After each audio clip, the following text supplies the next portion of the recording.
Assalamualaikum warahmatullahi wabarakatuh. Selamat pagi menuju siang, sahabat dengan Abah Setu. Semoga semua sahabat dimanapun berada senantiasa diberikan kebahagiaan oleh Allah Subhanahu wa Ta'ala.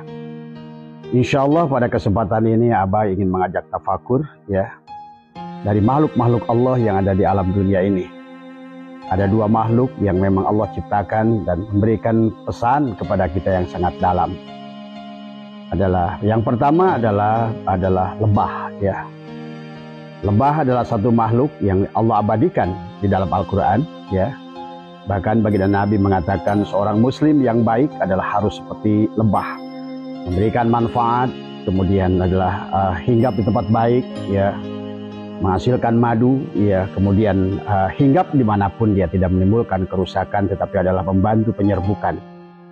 Lebah sahabat adalah memiliki dua sungut di kepalanya, yang mana dengan dua sungut itu membuat lebah adalah diperlambangkan sebagai satu makhluk yang selalu berpikiran baik ya. Maka bagi lebah seberapa luas pun tempat adalah tempat kotor ya, katakanlah adalah hamparan kotoran daripada kotoran binatang, ada sekuntum bunga yang ada di sana, maka lebah itu hanya akan hinggap di bunga itu. Dan lebah adalah memberikan perlambang sebuah makhluk yang senantiasa akan mencari, akan hinggap dari satu bunga ke bunga yang lain, dan tanpa merusak bunga itu ya, kemudian dia malah membantunya untuk melakukan penyerbukan. Kemudian setelah itu dia menghasilkan madu ya, sehingga dia yang dilakukan adalah manfaat dan manfaat. Dan itulah perlambang baginda Nabi adalah khairun nas anfa'uhum linnas. Manusia yang banyak manfaat adalah seperti lebah.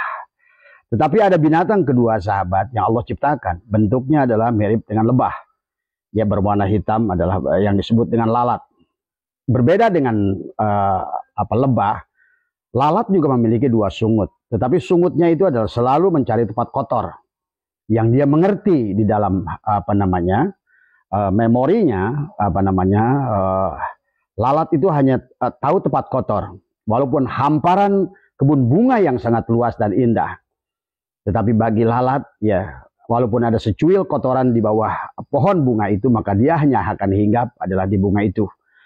Ini adalah merupakan ajaran dari Allah kepada kita, adalah dari makhluk-makhluk Allah, sebagaimana Allah ingatkan kepada kita, sanurihim ayatina fil afaq, dan telah kunampakkan ayat-ayatku di alam bagi orang-orang yang senantiasa bertafakur dengan menggunakan alam, tadabbur alam, melihat alam. Insya Allah akan banyak firman-firman Allah yang dari ayat-ayat kauniyah adalah akan banyak bisa menjadikan pelajaran kepada kita semua. Maka lalat adalah merupakan seolah-olah perlambang manusia yang selalu berpikiran negatif, adalah berpikiran yang selalu kotor, ya, maka dia hanya akan hinggap di tempat kotor.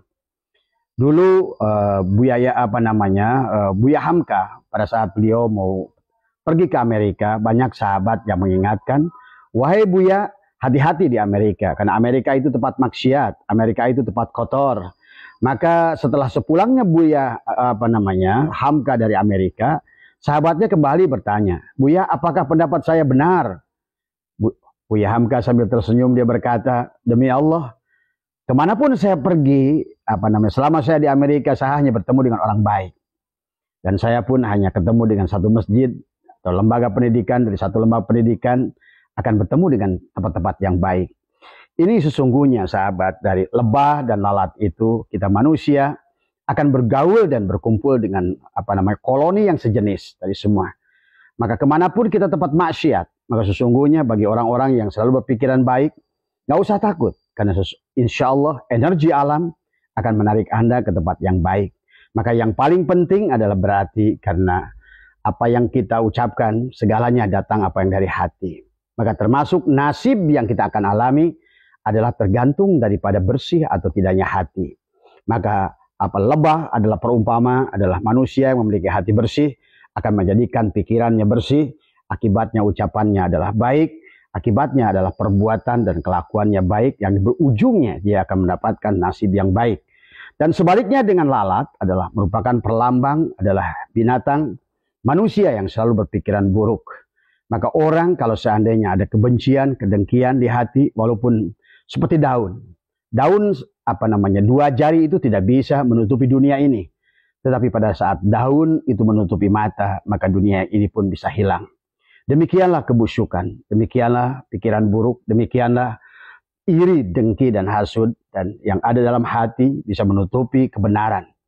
Maka inilah yang dari pelajaran dari lebah dan lalat adalah sesungguhnya menjadikan pelajaran yang indah dari Allah kepada kita. Maka itulah kenapa baginda Nabi bersabda, tafakkaru sa'atin khairun min ibadati alfi amin. Tafakur sesaat dalam perkara bagaimana menyaksikan keagungan Allah pada alam akan menjadikan sesuatu yang sangat baik kepada kita. Kita akan musyahadah tentang keajaiban-keajaiban Allah dengan sifat nur jamalilahnya, dan bahkan segala apa yang ada akan nampak dengan mata batin kita. Maka oleh karena itu jagalah hati, karena hati adalah lentera hidup ini. Maka orang yang hatinya baik, maka pikirannya akan baik, ucapannya akan baik, kemudian perbuatannya akan baik, yang akan berujung pada nasibnya yang baik. Jadi silakan lihat diri kita masing-masing, bagaimanakah nasib diri kita ini. Maka selalulah kita berpikir tentang bagaimana kita adalah menghipnosis diri kita. Katakan pada diri, hai diri, engkau adalah jiwa yang baik. Engkau jiwa yang penuh dengan keberkahan. Kepada dirimu akan diliputi dengan kebahagiaan. Engkau pantas bahagia, engkau pantas mendapatkan keberkahan dalam segala hal.